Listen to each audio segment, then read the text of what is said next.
Uy, está temblando. A ver, con tranquilidad. ¿Dónde está?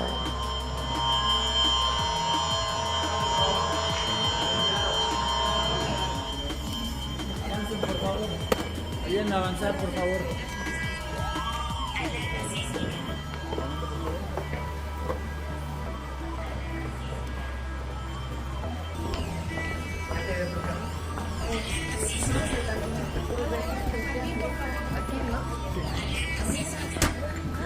Sí está temblando muy fuerte. Está temblando muy fuerte. Acerca de una fotografía que circuló y que usó la derecha donde usted está tomando una selfie con... Ah, sí, muy... Es lamentable pues que se utilice la imagen. ¿Qué fue lo que pasó? Al visitar a ferrocarrilero, él por cierto, que tomó el viaje del tren interoceánico y me pidió una fotografía, él pidió que me tomara una fotografía con él, pero no se podía levantar. Y le dije, pues ¿cómo nos vamos a tomar la fotografía si usted no se puede levantar? Y me dice, pues aquí acostado, tómese una fotografía conmigo, con su propio celular, de alguien que estaba en el hospital y la toma que no sé quién haya sido, que desde otro lugar estaba tomando la fotografía. Pero fue a petición de él que quería tomarse una fotografía conmigo y por eso la tomé. Pronto, espero la próxima semana, lunes o martes. Uy, está temblando. A ver, con tranquilidad. ¿Dónde está?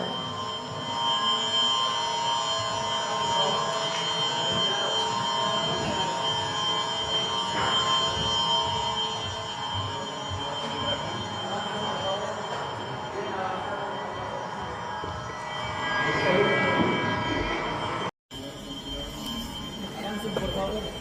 Ayuden a avanzar, por favor.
Sí está temblando muy fuerte.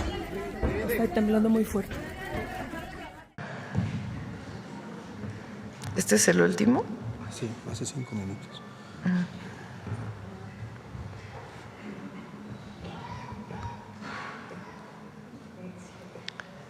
Bueno, regresamos, ya están en vivo. A todos los que nos ven, nos escuchan, ya regresamos después de esta alerta de sismo. El Sismológico Nacional da de manera preliminar un sismo de 6.5 grados, el epicentro a 15 kilómetros al suroeste de San Marcos, Guerrero. Esa es la información que se tiene. Hablé con la gobernadora de Guerrero, Evelyn Salgado. Ellos están citando al Consejo de Protección Civil y hasta ahora parece que no hay daños graves, pero vamos a esperar el reporte de Guerrero. Y en el caso de la Ciudad de México, en el primer sobrevuelo que hicieron los helicópteros como protocolo, se informa que tampoco hay daños, pero vamos a estar pendientes para seguir informando. Está el secretario de Seguridad y Protección Ciudadana y la coordinadora de Protección Civil, Laura Velázquez, evaluando, y si tenemos una información antes de que termine la mañanera, pues la seguiremos dando. Gracias a todos, gracias por guardar la calma. Se portaron todos de primera. Y muchas gracias. Bueno, vamos a seguir con la mañanera. Adelante. Sí, en este tema, Presidenta, Me gustaría preguntarle tomar su parecer acerca de pues este fin de año. Se le cataloga a México como el gran ganador por encima de los aranceles de impuestos del país vecino y como le decía, 5-1 en lo que es ganando México, vendiendo hacia Estados Unidos los diferentes productos que se fabrican aquí, incluyendo productos de empresas norteamericanas que se plantaron desde el 94 por precisamente los salarios, ¿no?, muy económicos. Mientras aquí se pagaban $4 la hora, en Estados Unidos se pagaban pues mucho más, haciendo un mercado atractivo, entre comillas, mal pagado. Pero su parecer acerca de esta calificación que se le da a México de incluso depender Estados Unidos de lo que es la industria mexicana, y que se coloca a México como el gran ganador por encima de los aranceles del país vecino. Lo dijimos en su momento, México es el país en promedio con menos aranceles de todo el mundo. Eso es gracias al tratado comercial que tenemos y a la relación que hemos establecido con el presidente Trump y con todo su equipo. Baja un poco la exportación de autos, de la industria automotriz, por dos razones. Una, porque hay un arancel en el caso de la automotriz, pero sobre todo por la caída de la demanda en Estados Unidos. Es decir, los estadounidenses están comprando menos vehículos o compraron menos vehículos en 2025 que lo que venían comprando antes. Entonces, por esa razón, entre otras, además del arancel que tenemos, disminuyó la exportación de vehículos. De todas maneras, me presentaron los datos el lunes y en el último trimestre aumenta la exportación de vehículos, es decir, había disminuido y aumenta respecto al trimestre anterior. Esperamos pues que se recupere en el 2026.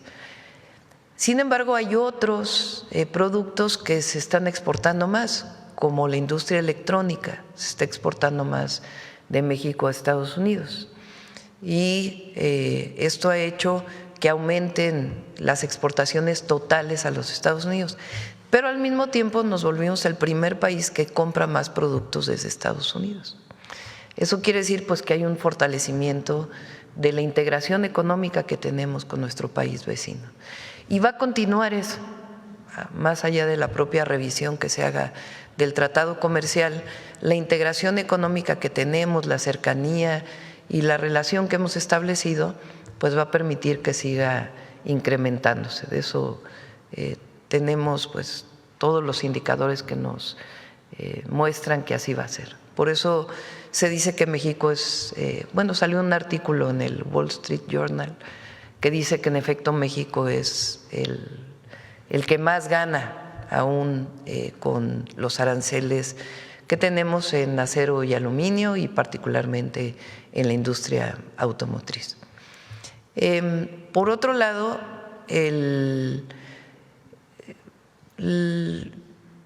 la certidumbre que hay, porque hay mucha, se ha promovido por parte del conservadurismo, de la derecha, de que en México no hay certidumbre para la inversión. El peso no estaría como está si no hubiera certidumbre. Hoy en la primera plana donde sale lo del peso, ¿no? Creo que es El Economista, ¿no? El Economista, sí. Miren, vale la pena ver los datos a ver si pueden hacer grande la gráfica. Fíjense, de los países de América Latina, en donde más se apreció la moneda, en primer lugar está Colombia y en segundo lugar está México. Vean Argentina, ¿dónde está? Por lo que representamos los gobiernos progresistas, porque muchas veces se dice que es al revés, ¿no? Que si llega un gobierno progresista, pues entonces va a haber devaluación de la moneda y en este caso es todo lo contrario. Colombia primer lugar y México el segundo lugar. Si no hubiera certidumbre en los países, pues entonces no se estarían comprando pesos en México. Y pues esto muestra que hay certidumbre en la economía nacional. Además de la propia, pon ahora el financiero. Bueno, estamos por arriba del euro. Se fortaleció mucho la moneda este fin de año. Y esa tiene la Bolsa Mexicana de Valores su mejor año desde 2009. Si no hubiera certidumbre, pues no habría este valor o este dato. Y la otra que es muy buena es que ve 72% con optimismo el desempeño que tendrá México en 2026. Expectativas en seguridad, expectativas en economía, perspectivas de año nuevo. Entonces quiere decir que la gente confía en lo que está ocurriendo en México. Y hay mucho dinero circulando dentro de nuestro país, a diferencia de otros sexenios, donde incluso viene la cuesta de enero, ¿no? Y ahorita, habría que ver cómo se comporta el suficientes recursos para depositar todos los programas de bienestar. Y ahora viene el depósito de la pensión para adulto mayor. Entonces, ahí la caja cerró con muy buenos datos. Me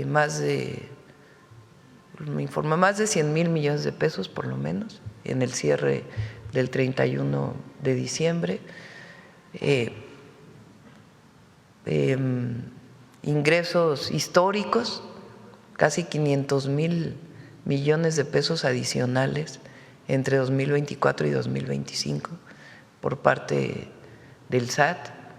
Entonces, como dije, 2025 nos fue bien y 2026 nos va a ir mejor. Y Presidenta, preguntarle hoy aquí en la mañanera, en la imagen que tenemos aquí, el año de Margarita Maza, ¿nos va a explicar un poco acerca de esto?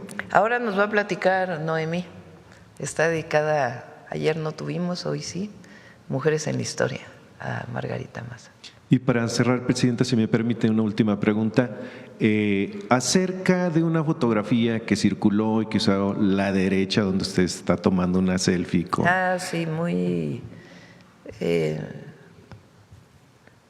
es lamentable pues que se utilice la imagen. ¿Qué fue lo que pasó?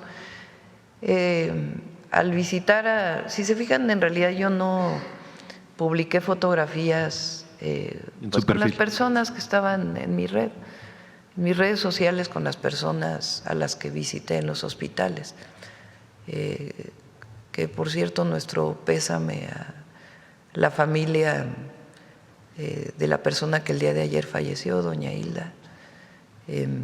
Fue trasladada a un hospital en Oaxaca y de todas maneras no pudo pues salvarse por las heridas que tenía. Quedan 17 personas en los hospitales todavía, muchas de ellas fueron trasladadas ya a la Ciudad de México o a otros hospitales. En este caso es un señor ferrocarrilero, él por cierto, que tomó el viaje del tren interoceánico y me pidió una fotografía, él pidió que me tomara una fotografía con él, pero no se podía levantar porque tenía problemas en el cuello, por eso está acostado sin almohada, sin nada en la cama.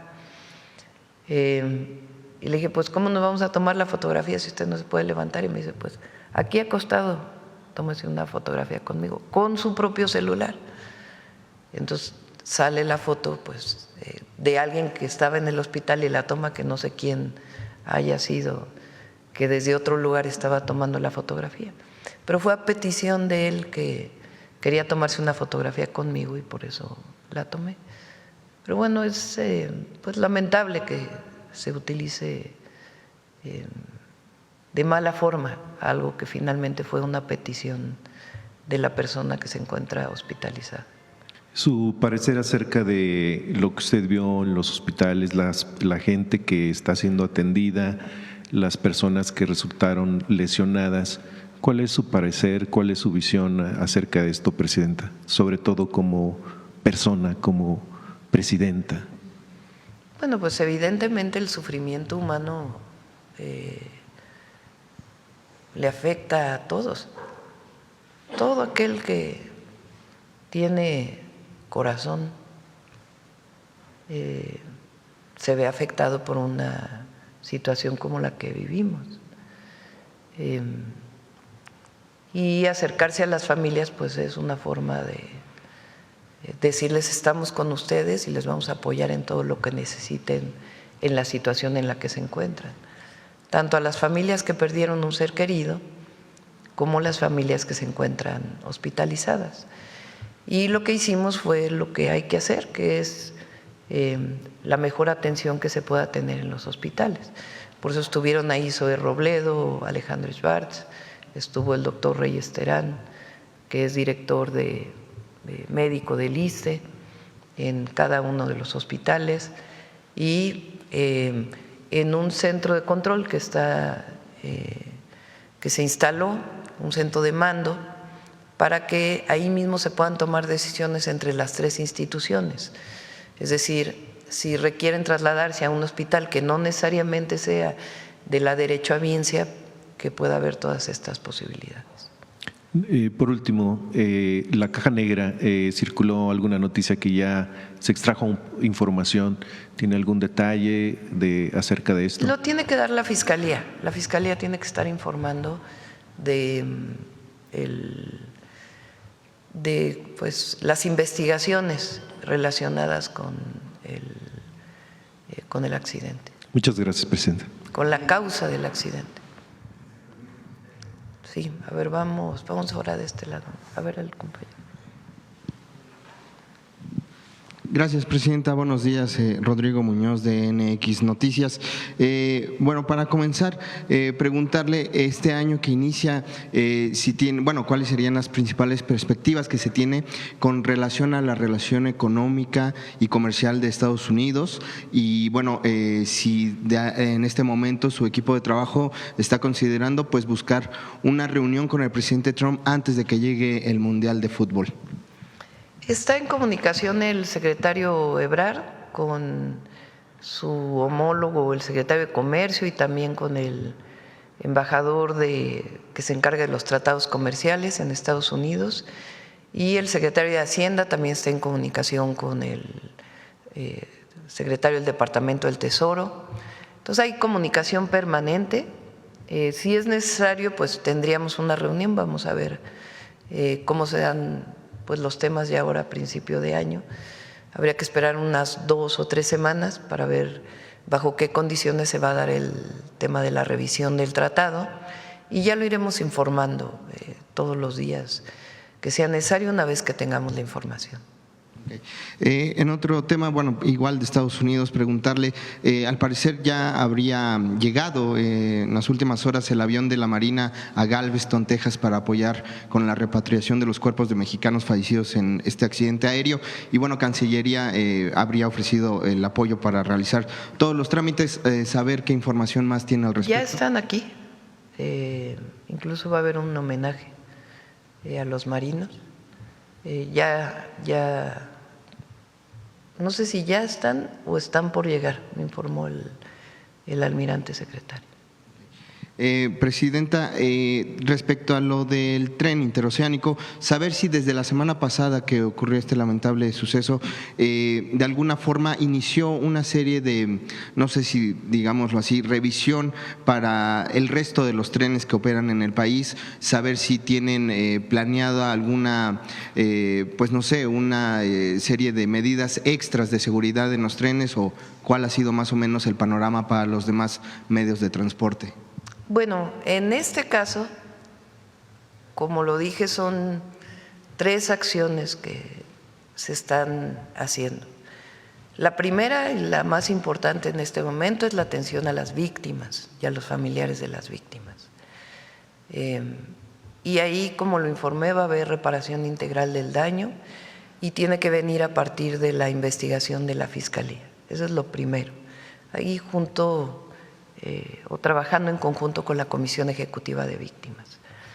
Lo segundo es la causa, una investigación profunda, seria, rigurosa, de cuál es la causa del accidente, cuál fue la causa del accidente, para también pues tomar las medidas que se deban tomar, no solamente en términos de la propia Fiscalía, sino también lo que sería el tercer punto, que es garantizar que esa vía puede utilizarse de manera segura o qué se requiere hacer para que sea utilizada de manera segura.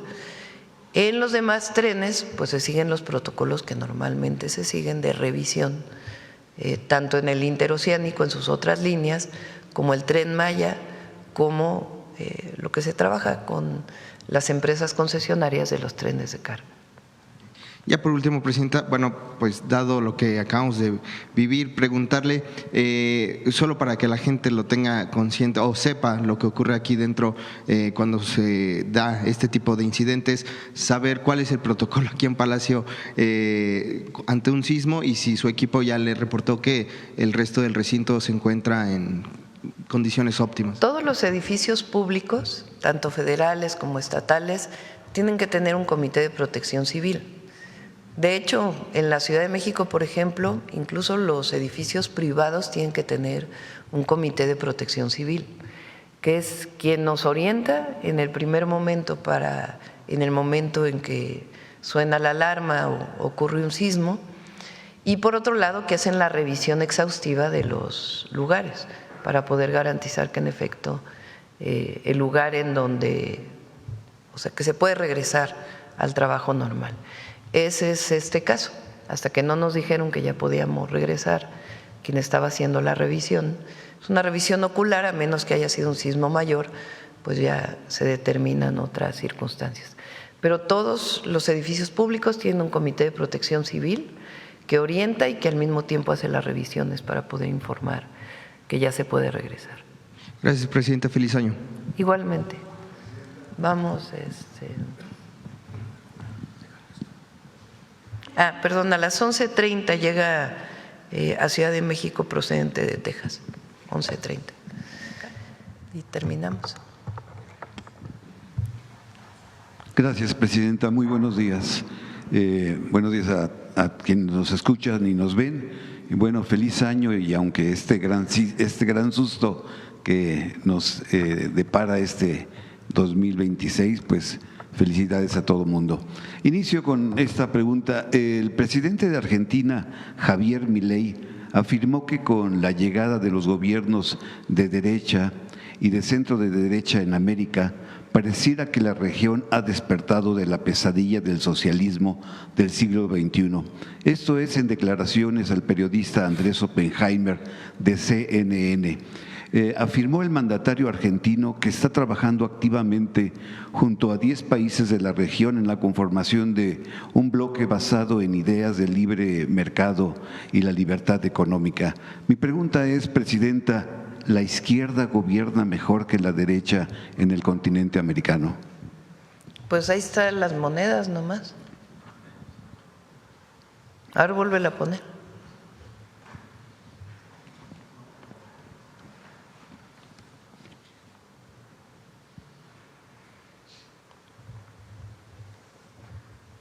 Peso colombiano, 14.3% de avance, de apreciación. Peso mexicano, 13.8%. Peso argentino, menos 40.8%. Pero hay una diferencia mayor y es el bienestar. Los gobiernos progresistas, además de defender la democracia, las libertades, porque el concepto de libertad de la derecha es muy cuestionable, porque ellos hablan de la libertad del mercado, que por cierto México tiene libre comercio, pero la libertad del mercado con salarios que no permite ni comprar lo más básico, pues ¿qué libertad es esa? Eso no es libertad. Y nosotros defendemos la libertad, todas las libertades.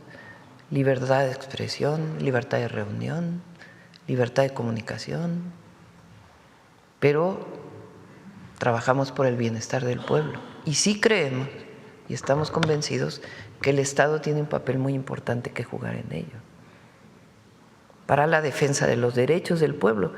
La derecha piensa que no hay derechos ahora relacionado con lo del movimiento estudiantil de hace 40 años, que la educación no es un derecho, que la salud no es un derecho, que el acceso a la vivienda no es un derecho, que el salario digno no es un derecho. Ellos piensan que el mercado va a resolver todo. Y México ya vivió muchos años de neoliberalismo, que lo que llevó fue a más pobreza y más desigualdad. Y no fortaleció los derechos del pueblo, sino todo lo contrario. Dejó a los jóvenes abandonados a que no tuvieran ni escuela ni trabajo.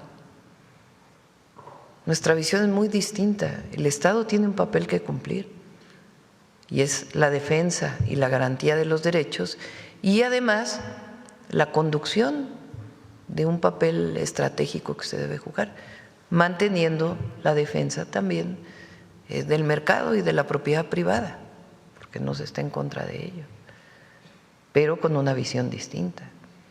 Y se ha dado mucho mejores resultados, mucho mejores resultados. Nada más pongamos el caso de México o de Colombia y el peso argentino.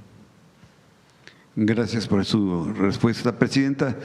Haciendo también un poquito de historia, hace 58 años el Consejo Nacional de Huelga del Movimiento Estudiantil de 1968 en México acordó una tregua olímpica. La decisión implicó que los estudiantes se abstendrían de realizar manifestaciones públicas del 12 de octubre al 28 de octubre, coincidiendo con la duración de los Juegos Olímpicos, para evitar que el movimiento fuera acusado de intentar sabotear el evento internacional. Presidenta, a 6 meses el Mundial de Fútbol, seguramente serán meses venideros donde habrá una gran crispación social. Mi pregunta es, ¿haría usted un llamado a una tregua mundialista para que este escenario pueda permitirse en paz la realización de este Mundial de Fútbol y que las organizaciones como el CENTE, quien ha anunciado que va a tener mucho activismo este año, y la oposición y organizaciones políticas contrarias a este gobierno, pues llamarlos a una alianza, a una tregua por el Mundial? Yo no veo crispación social. Hay momentos especiales donde hay protesta normal, pues es parte de la democracia. Más aquí no se reprime a nadie, pero no hay, al contrario, yo veo mucha paz social en el país. Hay problemas, sí, siempre hay problemas y se atienden, pero no veo crispación y va a ser un buen momento para México el Mundial. Y todos los 6 meses, vamos a estar 5 meses, 5, ¿no? 6 meses, es en junio, ¿no? En junio. Sí, pero como es el 11, bueno, 6 meses.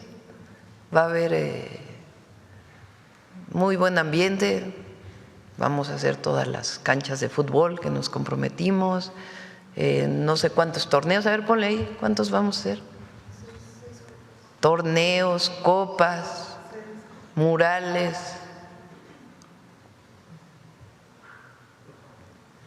ligas infantiles, juveniles.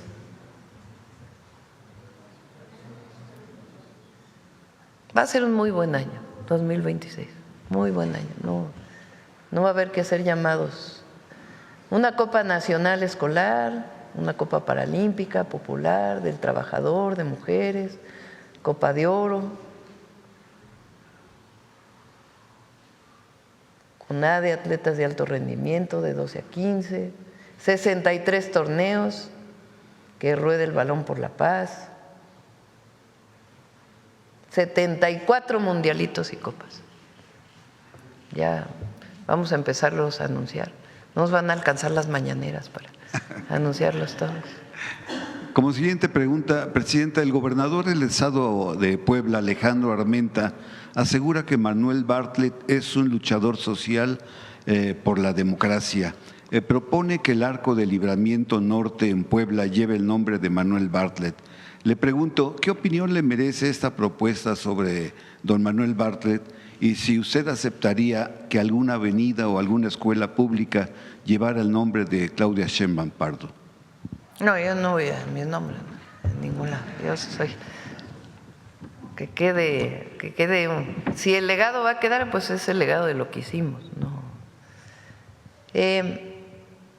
Bartlett tiene temas en su vida. Nosotros nos quedamos con la última parte, que es la defensa patriótica del sector energético. Hay polémica evidente porque fue secretario de Gobernación en el 88 con el fraude electoral contra el ingeniero Cárdenas, la famosa caída del sistema. Él habló muchas veces de ello y otros periodos de su vida. Pero lo que es cierto es que fue un hombre mientras estuvo en el servicio público, pero es un hombre que hizo una defensa a ultranza de Pemex, de Comisión Federal de Electricidad, y eso es muy importante para el país, en momentos en donde no muchos lo hacían. Entonces, nuestro reconocimiento a él por eso. Y finalmente, Presidenta, en redes sociales en este 2025, en diciembre, se hizo viral las declaraciones de un economista, él es Richard Wolff, profesor emérito de la Universidad de Massachusetts, quien asegura que Estados Unidos en 1848 le robó la mitad de territorio a México y que nunca pagó un centavo justo por él. Dice que hay un documento que circula en la Casa Blanca de 47 páginas titulado Evaluación del riesgo de la demanda de territorio real mexicano. Mi pregunta es, según el economista, usted en diciembre del 2025 presentó una demanda territorial por $2 trillones. ¿Es real esta información, Presidenta? Oye, fíjense, ahora que está el tema del derecho de las audiencias, ayer justo le hablaba con Pepe Merino, porque en el área de la agencia digital, de la Agencia de Transformación Digital y Telecomunicaciones, digamos que ahí está orientada la Comisión de Telecomunicaciones, que es, digamos, la nueva comisión después de IFETEL, ¿no? Y quedó en la ley el tema del derecho de las audiencias, que es para todos, yo creo, no solo para los medios comerciales, sino en general, porque la cantidad de noticias falsas que hay en los medios comerciales y en las redes sociales es tremenda. Ya no sabemos nosotros, a veces entro a la red y estoy con infodemia, ¿no? Oigan, pongan que esto no es cierto, que esto no es cierto, que esto no es cierto. Se cansa uno de estar desmintiendo. No. Nosotros, lo que sí hicimos, si se acuerdan, fue una demanda ya a Google, que no sé cómo vaya, vamos a preguntarle. La presentó en su momento Ernestina, pues ahora tiene que darle seguimiento Estela, por el tema del Golfo de México, porque nosotros, y además así está, en el decreto que el presidente Trump hace al Golfo de América, es nada más en la parte del territorio de Estados Unidos. Y la otra parte se sigue llamando Golfo de México. Pero Google pone en su Google Maps Golfo de América si estás en Estados Unidos y Golfo de México si estás en México. Entonces, por eso hicimos una demanda que hay que ver cómo va, para que se corrigiera y que en cualquier lugar del mundo pues la parte que le corresponde a Estados Unidos se llame Golfo de América y la otra se siga llamando Golfo de México, como debe ser. Sobre todo la parte territorial de México y la de Cuba, ¿no? Porque se comparte. Entonces ahí fue que hicimos esa demanda, no sé cómo vaya, pero no, la otra es fake news, noticia falsa. Mil gracias por sus respuestas y feliz año nuevamente. Gracias. Vámonos a Margarita Maza. ¿Alguna actualización de la información del sismo? Magnitud 6.5 de sismo al suroeste de San Marcos, Guerrero, a las 7:58 horas. En Guerrero ya se activaron protocolos y recorridos en la zona. Hasta el momento no se reportan afectaciones ni afortunadamente ningún fallecimiento. Hasta las 9 horas se tienen registradas réplicas pequeñas, la mayor de magnitud 4.2. ¿Y de la Ciudad de México? No, hasta el momento no se reportan afectaciones, es lo que nos dice Laura Velázquez.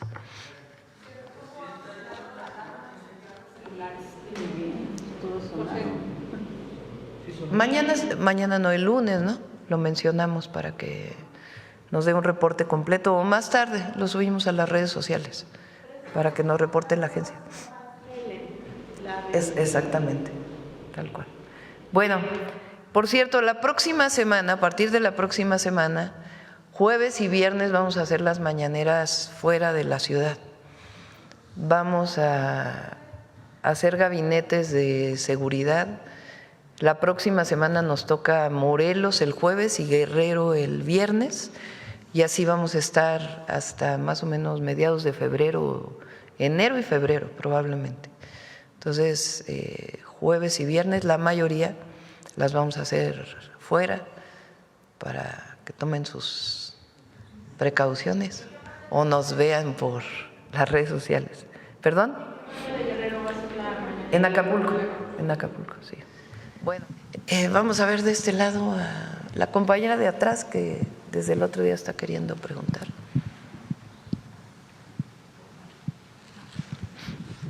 Gracias, presidenta. Buenos días, Judith Sánchez Reyes de Perspectivas MX y Super Estéreo Milet. Presidenta, aunque el video ya no está en las redes sociales, hace unos días la regidora en Tonalá, Juncal Solano, acusó de sabotaje a varios líderes de la oposición, entre ellos a la presidenta municipal de Uruapan, Grecia Quiroz, esposa de Carlos Manso. Preguntarle en este sentido, bueno, pues qué impacto podrían tener pues este tipo de declaraciones en las investigaciones, pero sobre todo en lo que tiene que ver pues con la percepción de este accidente en la opinión pública. ¿Cuál es su opinión? Bueno, no vi el video, no puedo opinar en particular, pero a todos pues siempre hay que ser responsables en la información que se dé, todos, medios de comunicación, quien tiene su propio canal en alguna red social, pues hay que ser siempre responsables de cualquier información que se brinde. Y justamente en este tema, presidenta, para poder, digamos, rescatar el convoy que se fue a este barranco, ¿tienen ya aproximadamente, pues, digamos, la cantidad que se va a utilizar para poder rescatarlo? O sea, se tiene, digamos, la maquinaria, hay empresas que van a poder hacer esto. Sí, la Secretaría de Marina está en ello. No es un lugar sencillo para poder colocar una grúa, es lo que estaban revisando. Entonces van a ver la manera de recuperar este vagón, porque fue un vagón el que cayó. Y entonces están revisando técnicamente cómo sacarlo de ahí, por la dificultad que tiene poner grúas en un lugar en donde es muy estrecho y para no dañar la vía también. Entonces, se está revisando y una vez que tengan todas las determinaciones técnicas, ya les podremos informar. Gracias, presidenta. En otro tema, la semana pasada nos dijo que los estantes que fueron presentados aquí hace unas semanas no serían, digamos, realmente lo que serán las farmacias del bienestar. Entonces, en ese sentido, preguntarle si eran una especie de prototipo, si se sigue entonces trabajando justamente en cómo serán estas farmacias que serán instaladas en los centros de salud. Y justamente pues a días de haber dado a conocer este proyecto, si se han instalado algunos, a lo mejor de manera provisional, en qué municipios del Estado de México y cuántas recetas se habrían surtido bajo esta dinámica. Sí, a ver si nos pueden decir cuántas personas se han atendido en los módulos de farmacias del bienestar. Van a ser distintos, dependiendo del tamaño del centro de salud. Los que se presentaron aquí sí están en el Estado de México, en los centros de salud, y se están buscando distintos esquemas en los otros estados. Como dijimos, primero iba a ser en el Estado de México para ver cómo operaba y a partir de ahí pues tomar distintas decisiones para llevarlos a los otros estados de nuestro país. En marzo tienen que quedar instalados en las 32 entidades de la República. Recuerden que este modelo es solamente para el programa Salud Casa por Casa. La garantía de todos los medicamentos en todos los centros de salud y hospitales se da a través del IMSS, a través del ISSSTE y de las rutas de la salud para el IMSS Bienestar, que llegan a las farmacias de los centros de salud y los hospitales. Y en el caso de Salud Casa por Casa es el modelo de farmacias del bienestar, que van a tener distintos pues esquemas de ubicación en los distintos centros de salud dependiendo del tamaño. Digamos que la infraestructura de estas farmacias dependerá de cada estado, digamos, se tropicalizará. No, van a ser modelos únicos.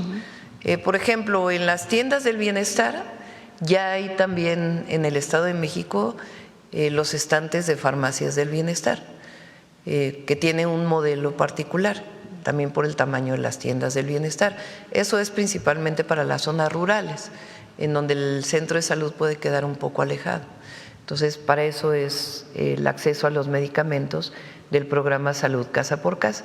Y dependiendo del tamaño del centro de salud, pues va a ser ubicado de manera distinta o va a ser un stand distinto. Pero son 3 o 4 modelos que van a estar instalados ahí en los centros de salud, en las tiendas del bienestar, y estamos viendo algunas otras opciones.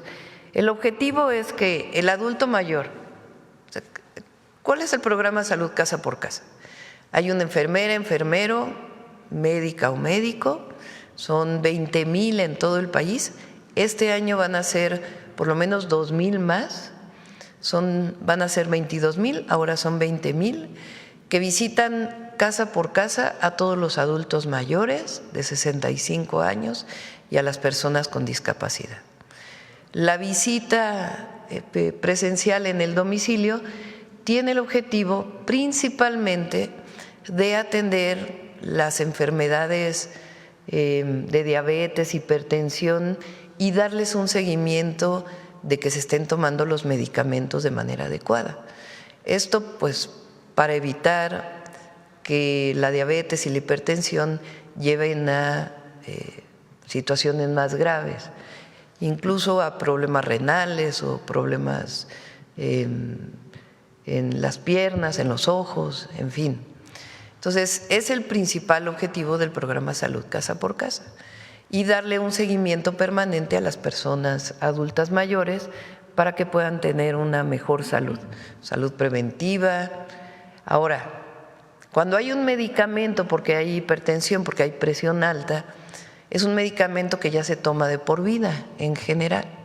Entonces, para que ese medicamento pueda estar cerca del hogar, se instalan en los centros de salud o en las tiendas del bienestar y estamos viendo a ver si hay algunas otras opciones. La idea es que no tengan que entrar al centro de salud y hacer todo el procedimiento para llegar a la farmacia, sino que puedan llegar solamente a recoger su medicamento a través de una receta que les está dando la enfermera. Y eso pues se va a fortalecer durante el primer trimestre de este año y pues ya será una garantía durante todo este año.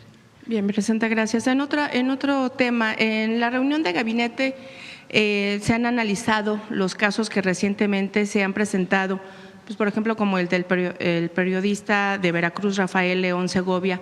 Le dieron a conocer pues el sustento jurídico de parte de la Fiscalía de Veracruz. Obviamente este caso ya se desestimó el delito de terrorismo, sin embargo se le acusa de encubrimiento al contar con información de hechos delictivos y no denunciarlos a la autoridad. Pero también, por ejemplo, está el caso de la vinculación a proceso de otro reportero en Puebla, Rodolfo Ruiz, director del medio eDigital Consulta, por el presunto delito de operaciones con recursos de procedencia ilícita. Y también presenta en las últimas fechas, se dio la detención en Michoacán de una ciudadana por publicaciones en una red social, en este caso en Facebook, contra un funcionario. Estas críticas, de acuerdo a la Fiscalía Estatal, afectaron el honor de este servidor público. De hecho, este es, digamos, el primer caso de una orden de aprehensión por este delito cibernético, ¿no?, en este estado. Comentarle o preguntarle ¿cuál digamos es su opinión? Porque en lo que tiene que ver con la narrativa pública, la sociedad y muchos sectores pues están preocupados por la garantía hacia la libertad de prensa para los periodistas y la libertad de expresión para los ciudadanos. ¿Cuál es su postura y cómo se debe de interpretar este actuar de las fiscalías en estos estados? Las fiscalías estatales son autónomas. Sin embargo, mi opinión y nuestra opinión como gobierno es que por encima de todo está la libertad de expresión. Incluso le pedí a la Secretaría de Gobernación que si es necesario que el mecanismo de protección a periodistas se acerque o desean los periodistas acercarse, que están acusados, al mecanismo de protección, que digamos esencialmente es la protección, pero en este caso se puede extender esta atribución a la protección de los periodistas que están acusados, que lo haga. Entonces, mi opinión es que la libertad de expresión está por encima de… Claro, si hay un periodista que cometió un delito, pues también es como cualquier otra persona. Pero si el asunto de fondo tiene que ver con la libertad de expresión, siempre hay que elegir la libertad de expresión por encima de todo. Y por eso le pedí a la Secretaría de Gobernación que, si así lo desean los periodistas, se acerquen al mecanismo de protección federal para que puedan ser apoyados. O sea, ¿tendrían que hacer la solicitud de manera personal los periodistas? Pues sí, o puede acercarse al mecanismo si es que así lo desean. Y en el caso de la ciudadana en Michoacán, presidente. No tenía conocimiento de este caso, lo revisamos. Bien. Y presenta justamente el 2025, bueno, pues terminó con varios casos de corrupción y de extorsión en el que están involucrados funcionarios o servidores públicos. Perdón, por mencionar algunos. Por ejemplo, en Tabasco, el tesorero municipal de Macuspana, Juan Diego Hernández, junto con su esposa, Laura Jiménez Alejo, subdirectora de compras en el ayuntamiento, fueron señalados de extorsionar empresas y comercios locales a quienes les exigían, digamos, donativos para rifas de fin de año, con la idea de que siguieran siendo proveedores del municipio. En Quintana Roo, el sector empresarial, también dedicado a la seguridad privada, denunció ser víctima de extorsión de parte del actual director de registro y supervisión de empresas y servicios privados del gobierno, Jaime Ongay Ortiz, quien por cantidades millonarias condicionaba los permisos para operar. Empresarios que se negaban a hacer el pago, bueno, pues se les clausuraba. En testimonios anónimos, pues se dieron a conocer que hay señalamientos de hostigamiento burocrático. En este sentido, presenta, además del manejo legal y jurídico, porque ya hay denuncias al respecto, y la aplicación de la ley antiextorsión, ¿cómo, digamos, evitar que este tipo de casos en donde están, pues, presuntamente señalados, en algunos casos ya con pruebas, algunos funcionarios o servidores públicos, no haya una protección política? Porque en estos dos casos no ha habido ninguna postura por parte de los gobiernos estatales. No tenía conocimiento de estos casos, los revisamos, por supuesto. En el caso de un acto de corrupción, porque más que un acto de extorsión es un acto de corrupción, el que un funcionario público pida recursos a alguna empresa, a alguien que aporta sus servicios, que se denuncie y cero impunidad, que se denuncie a las fiscalías y que se haga la investigación y que no haya impunidad. Nosotros estamos en contra de la corrupción en cualquiera de sus formas. Entonces, si hay señalamientos de este tipo, pues tienen que presentarse tanto en la sanción administrativa que corresponde a las secretarías anticorrupción o de función pública o de contralorías de las distintas entidades, o denuncia penal de manera directa y cero impunidad. Y ya finalmente, Presidenta, bueno, pues terminó el 2025 y preguntarle si usted hizo pues un ejercicio de autorreflexión con respecto pues a, digamos, los aciertos, los logros, los avances de su programa o de su plan de gobierno, pues lo ha hecho y lo hace a través de estas conferencias, pero también pues parte de gobernar están los desaciertos. En ese sentido, si usted pues hizo este ejercicio, ¿cuál ha sido o cuál fue más bien la decisión más difícil que tomó en el 2025? Pues muchas decisiones que se toman todos los días. Yo creo que lo más importante cuando uno es servidor público, lo primero es el servidor público, quiere decir estar al servicio del pueblo.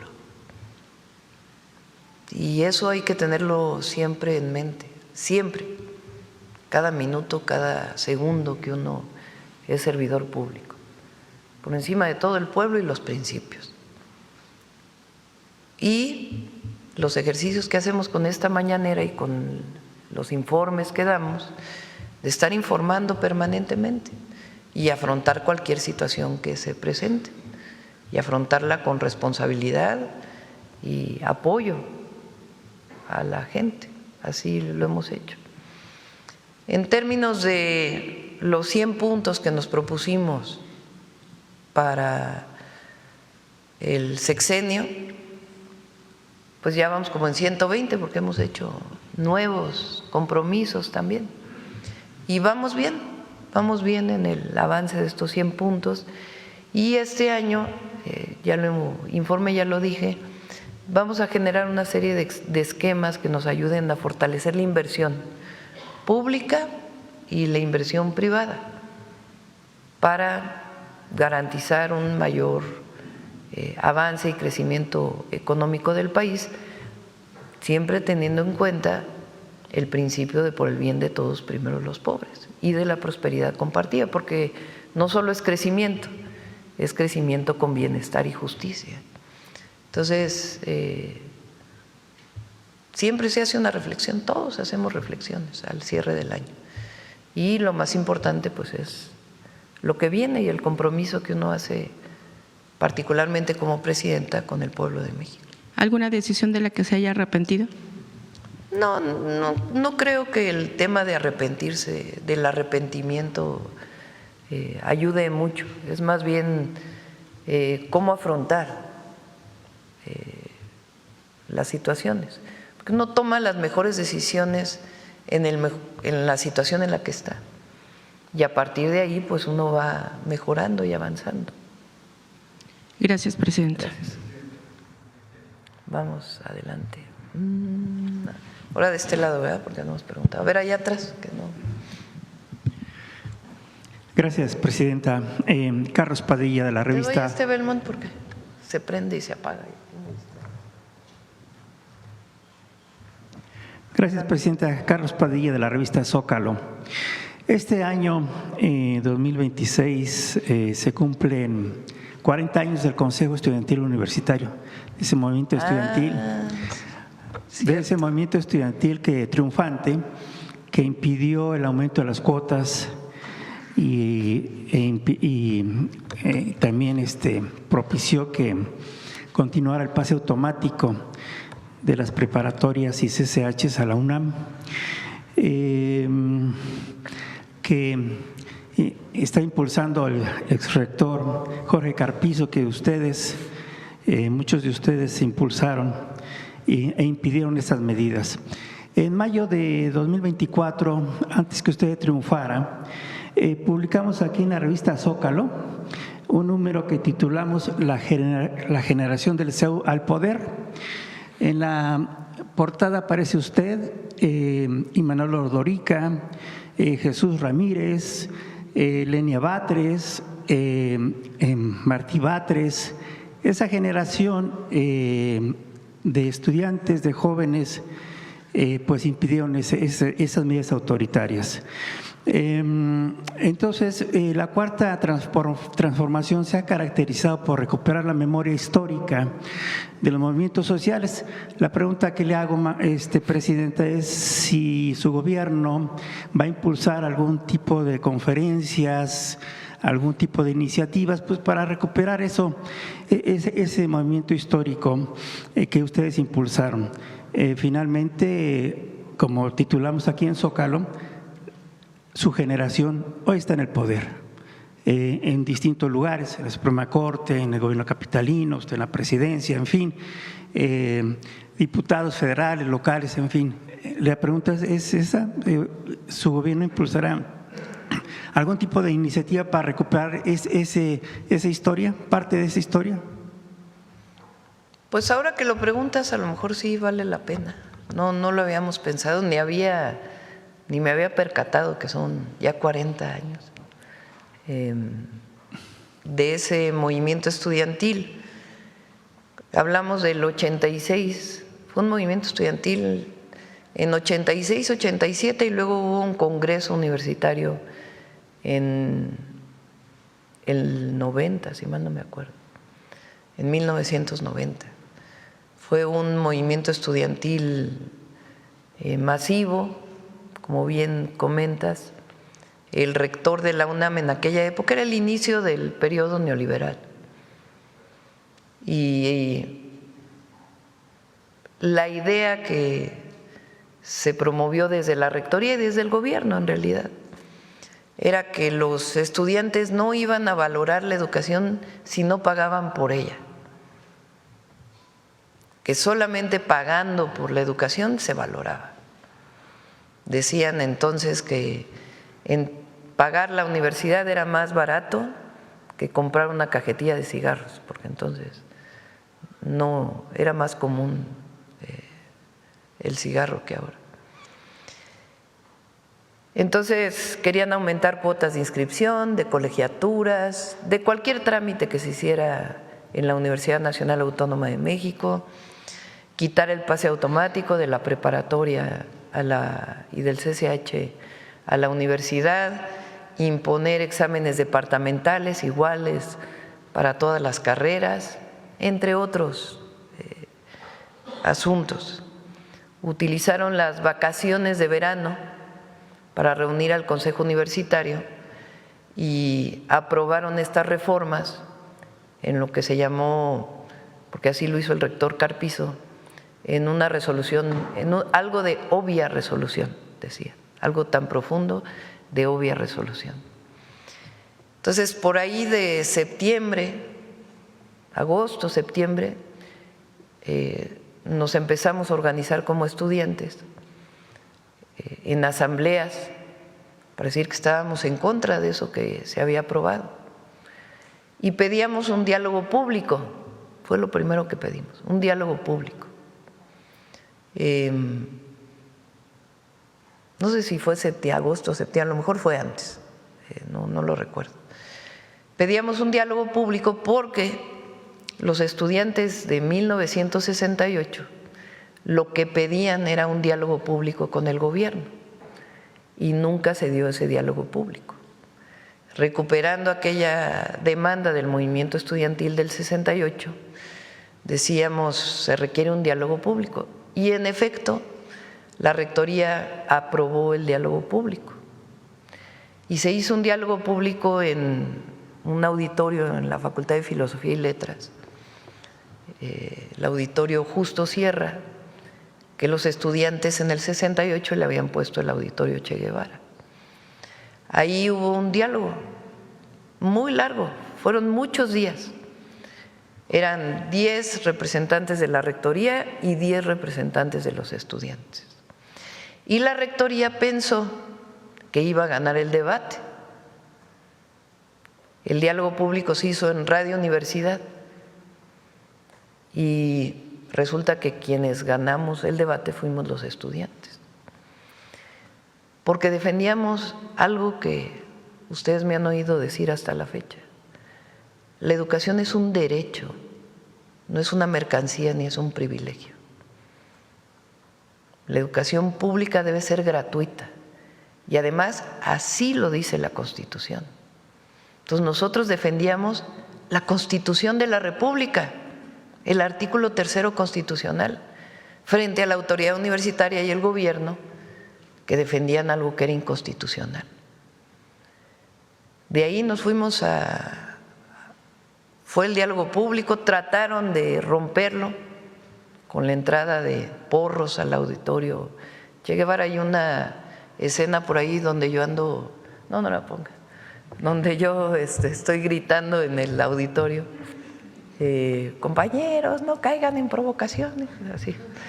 En aquella época, que fue justo cuando entraron los porros al auditorio Che Guevara y pedíamos que no fuera a haber porque querían que hubiera golpes, ¿no? Eso quería la autoridad. Y la verdad es que los estudiantes que asistían al auditorio se comportaron muy bien. Entonces, termina el diálogo público y de todas maneras no quieren echar las reformas. Y hay una huelga estudiantil en enero del 87. Como 19 días duró esa huelga, hasta que la autoridad universitaria decide suspender las reformas. Y el Consejo Universitario aprueba, porque la demanda era echar para atrás las reformas y que haya un congreso universitario donde entre todos discutamos a la universidad. Se aprueba suspender las reformas y hacer un congreso universitario.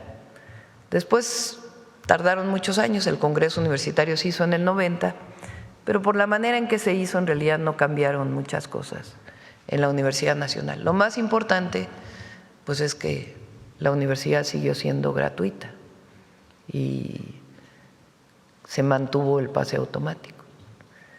Y si se fijan, pues es lo que defendemos ahora: más educación para todos, más preparatorias, más universidades, que no haya examen de entrada a la preparatoria, que el joven vaya a la preparatoria que le quede más cerca de su casa y que haya educación pública gratuita, de calidad para todas y todos los jóvenes mexicanos. Y sí, se cumplen 40 años, voy a cumplir este año yo 64, tenía 23 años entonces. Y pues yo creo que vale la pena pues hacer una reflexión en algunos espacios de lo que fue no solo ese, sino otros movimientos estudiantiles que han marcado la historia del país. Así es.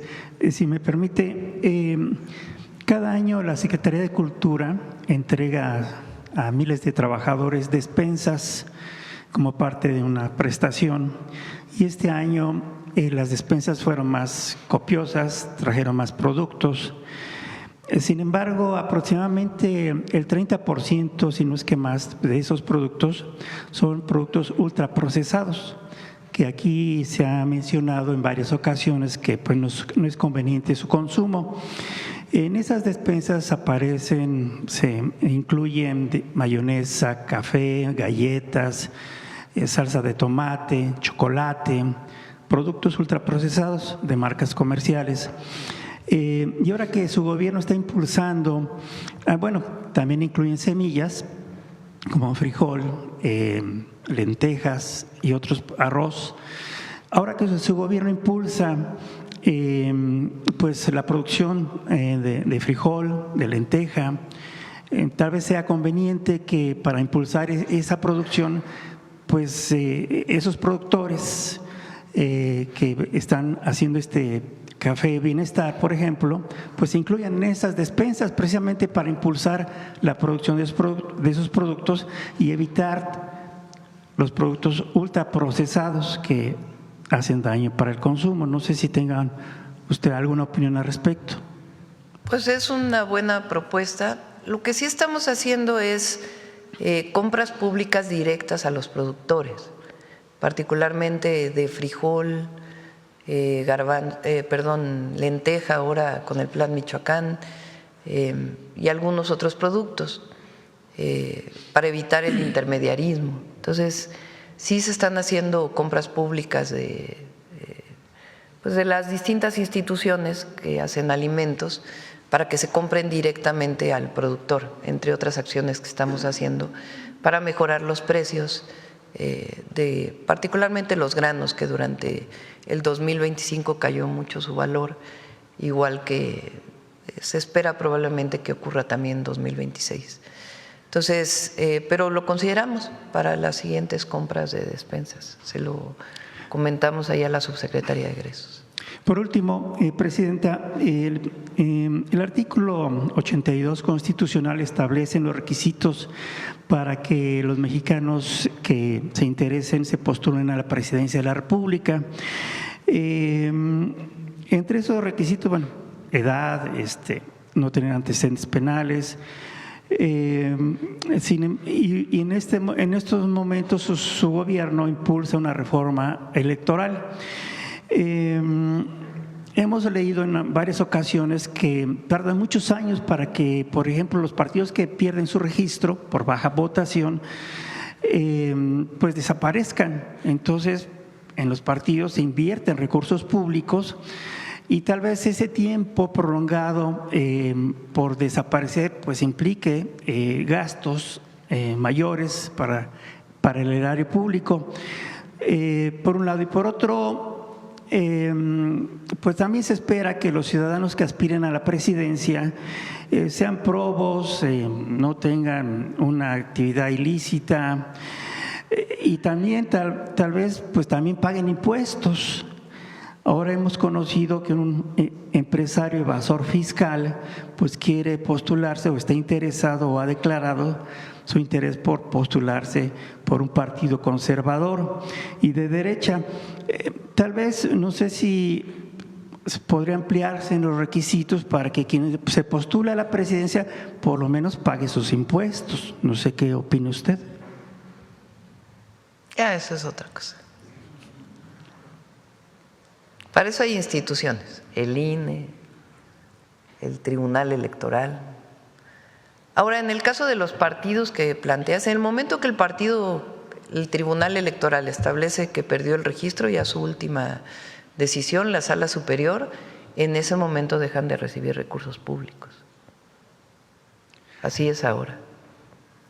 O sea, no continúan recibiendo recursos públicos. Por ejemplo, el PRD que perdió su registro ahora en el 24, en el momento de la decisión del tribunal, pues entonces comienza un periodo ahí en donde ya no recibe recursos públicos y tienen que hacer distintas acciones. O en su caso el PES que perdió su registro en el 18. En fin, está bastante normado ese tema. Gracias. Vamos a ver, ¿quién más? A ver, acá el compañero que no ha preguntado. Presidenta, muy buen día, feliz inicio de año. Miguel Hernández de Canal 14. Preguntarle acerca precisamente de esta reforma electoral, pues cuáles son las perspectivas de cara a este 2026. Ya lo vamos a presentar. Apenas me voy a reunir la próxima semana para que hagamos una revisión de los foros y qué es lo que está planteando la comisión de reforma que nombré. Yo creo que no sé, segunda, tercera semana, digamos, de enero, yo creo que ya estaríamos en condiciones de presentar una propuesta. Y si me permite una segunda pregunta sobre la sentencia contra los feminicidas de la abogada y activista Cecilia Monzón. ¿Cuál es su opinión? ¿En qué sentido? ¿Cuál es mi opinión? ¿En qué sentido? En el sentido de esta sentencia que se da en contra de estos feminicidas, ¿cuál es la postura de usted? Pues todo el cero impunidad al feminicidio, en general en cualquier delito, pero particularmente al delito de feminicidio, que por cierto hay un caso ahí del fiscal me acordé ahora, de Morelos, que tiene por ahí un amparo por haber encubierto un feminicidio. A ver cómo va ese caso, hay que preguntar. Muchas gracias, presidente. ¿Quién más? A ver, la compañera. No. Es que estoy buscando a alguien que no le hayamos dado la palabra recientemente. Gracias, presidenta, y gracias por darnos el paso ahorita que fue el sismo. Bueno, pues preguntarle si es confirmar la noticia que hubo cambios en COFEPRIS. Sí. Que ahora el director es el doctor Víctor Hugo Borja. ¿Y a qué se deben estos cambios? Fue una decisión que tomó el secretario de Salud. COFEPRIS es una institución muy importante. Ahí se aprueba todo lo que tiene que ver con salud. Nuevos medicamentos, alimentos, en fin.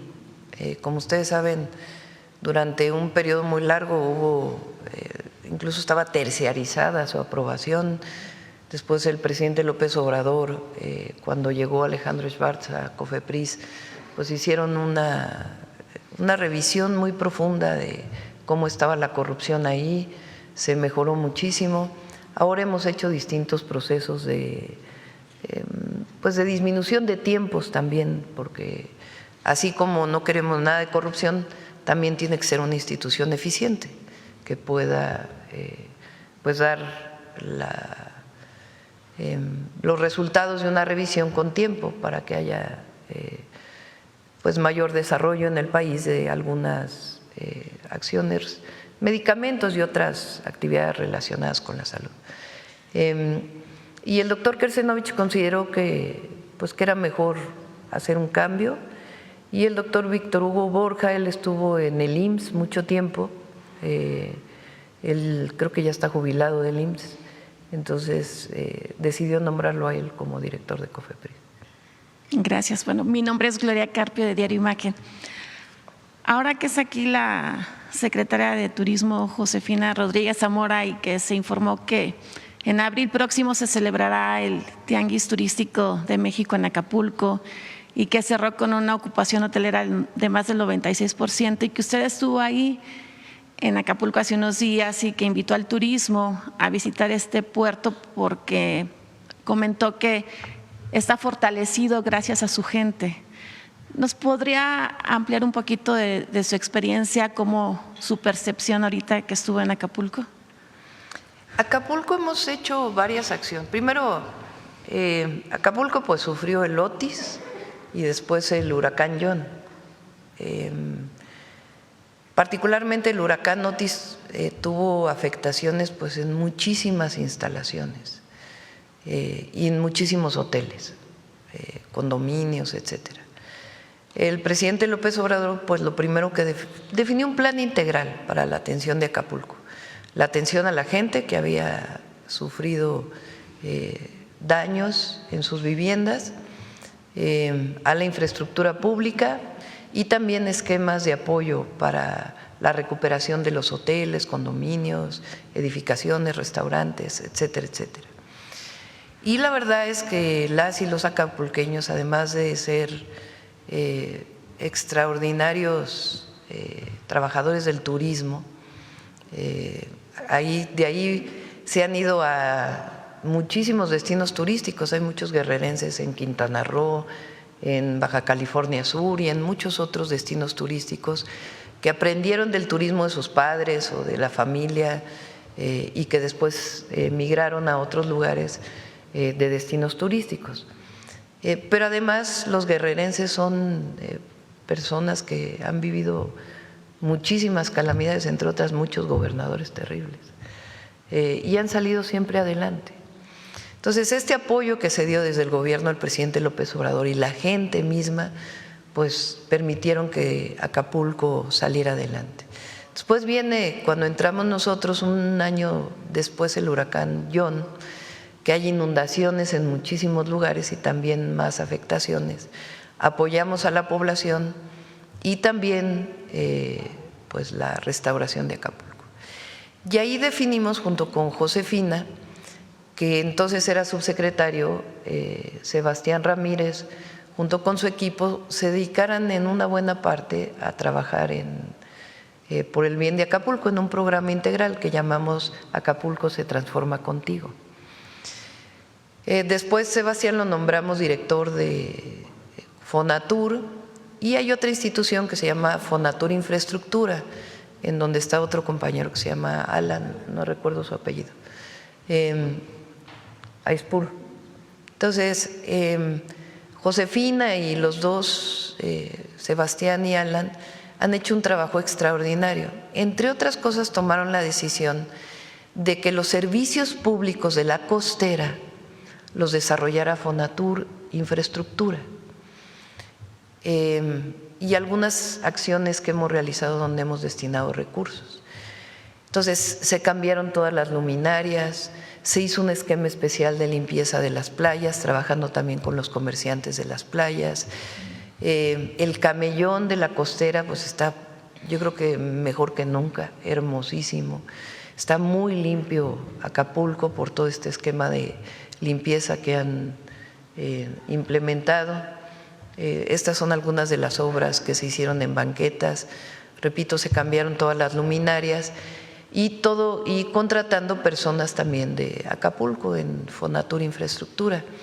Además, pues son las obras que están haciendo con agua y marina, porque se están desasolvando ríos, limpiando drenajes, en fin, un trabajo integral muy importante que entre este año, el 2025 y los siguientes es una inversión de alrededor de 7,000 millones de pesos. Entonces, y además, pues lo que han hecho los hoteleros y lo que han hecho la misma gente. Entonces, realmente Acapulco está muy hermoso. Digo, nosotros, bueno, yo que soy chilanga, pues muchas vacaciones de mi vida, pues mis padres los pasé en Acapulco. Y realmente ahora que fui, pues está realmente muy, muy bien. Entonces, eso se nota y también en seguridad se ha hecho mucho. Entonces, eso se nota en 90% de ocupación, ¿90 y qué? 96% de ocupación hotelera. Y todavía nos faltan nuevas cosas porque hay que terminar un club de golf que hay ahí que es público, que se va a hacer con ese lugar y algunas otras áreas. Entonces, está muy, muy bien Acapulco. Y si no tuviera ese pueblo trabajador y de lucha, pues no estaría como está. Gracias. La promotora UCESA informó que en el 2025 solamente de 5 conciertos se generaron más de 9,000 millones de pesos de derrama económica. De esos conciertos, de esos 5 conciertos, 4 fueron en la Ciudad de México, 1 en Nuevo León. Entonces, y este año se celebra el Mundial, que se prevé una derrama económica de 3,000 millones de dólares. Entonces, ¿usted considera que la industria del entretenimiento y el turismo son los pilares de la economía mexicana, los principales pilares? Los principales pilares y particularmente en 2025. La Ciudad de México, pero no solo, se ha convertido en un lugar por la actividad pública de la ciudad y por empresas muy importantes del entretenimiento, como es el caso de OCESA, que tiene la Fórmula 1 y ¿cómo se llama? Ahora se llama de otra manera, ¿no? El Foro Sol, pero ya no es Foro Sol. Estadio. El Estadio GNP. que se ha convertido en un lugar de los mejores espectáculos del mundo. Aquí quieren venir los mejores artistas del mundo. Entonces, y esto que está ocurriendo también en muchas otras ciudades del país. Entonces, sí, la industria del entretenimiento es muy importante para México y el turismo, porque la verdad ha hecho muy buen equipo Josefina, porque no se destinan muchos recursos a la promoción, sino es más bien la actividad constante de la Secretaría de Turismo, que está en distintos lugares de México y del mundo. Recientemente estuvieron en China con una feria del turismo que no había habido nunca, para poder traer gente de otros lugares del mundo a que visiten México. Por eso decimos que México está de moda. Y ya por último, el secretario de Salud, Mario Delgado, informó que se lograron… de Educación, Mario Delgado, informó que se lograron 26 sentencias favorables contra empresas que comercializaban productos chatarra en escuelas y que además las jornadas de salud dieron como resultado que 5 de cada 10 niños tenían obesidad. Entonces, ya el 86% de las escuelas ya no venden productos chatarra, lo cual es un gran logro de la Cuarta Transformación. ¿Su opinión, Presidenta? Ha habido mucha cooperación de los padres y madres de familia y de las escuelas en este programa de evitar la venta de productos chatarra en las escuelas, de refrescos, de productos procesados con mucho azúcar. Las niñas y los niños al principio protestaban bastante. Ahora se han hecho conscientes también, yo creo, de esta necesidad. Y va acompañado de este programa que se llama Vive Saludable, Vive Feliz, en donde profesionales de la salud van a las escuelas públicas principalmente a darle un seguimiento a los niños y las niñas e informar a los padres y madres de familia de problemas de salud que puedan tener. Falta una parte muy importante que le vamos a dar peso este año, porque no necesariamente estamos viendo cuál es la razón, porque se hace un diagnóstico y se le entrega a las papás y a las mamás. A veces no lo van a recoger a la escuela, o si lo recogen no van a… Por ejemplo, un programa que tenemos, que hemos desarrollado con la iniciativa privada para poder dar lentes gratuitos para los niños y niñas que tienen algún problema de vista. Y sin embargo, aunque es gratuito, no están llevando a los niños a realizar su examen de la vista, porque no es solamente como se hacía antes nada más, no me acuerdo cómo se llama esa prueba, donde se ven las letras y números, sino que ahora se tiene que hacer una revisión mayor para saber realmente pues qué tipo de lentes debe de usar el niño o la niña. Entonces vamos sobre esa parte, para que una vez que se ha hecho el diagnóstico, los papás y las mamás pues puedan llevar a sus hijos al centro de salud. Y eso nos va a ayudar también mucho. Muchas gracias. Lo vamos a informar el lunes con más detalle. Hay un estudio que hace Secretaría de Hacienda, Secretaría de Economía y Comunicaciones y Transportes, de que el objetivo original del decreto ya había sido cumplido y que en realidad estaban entrando vehículos pues ya muy antiguos y que no necesariamente cumplían con el decreto.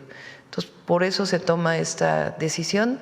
Y si el lunes o el martes ya lo informamos con todo detalle. Yo creo que, a ver, acá.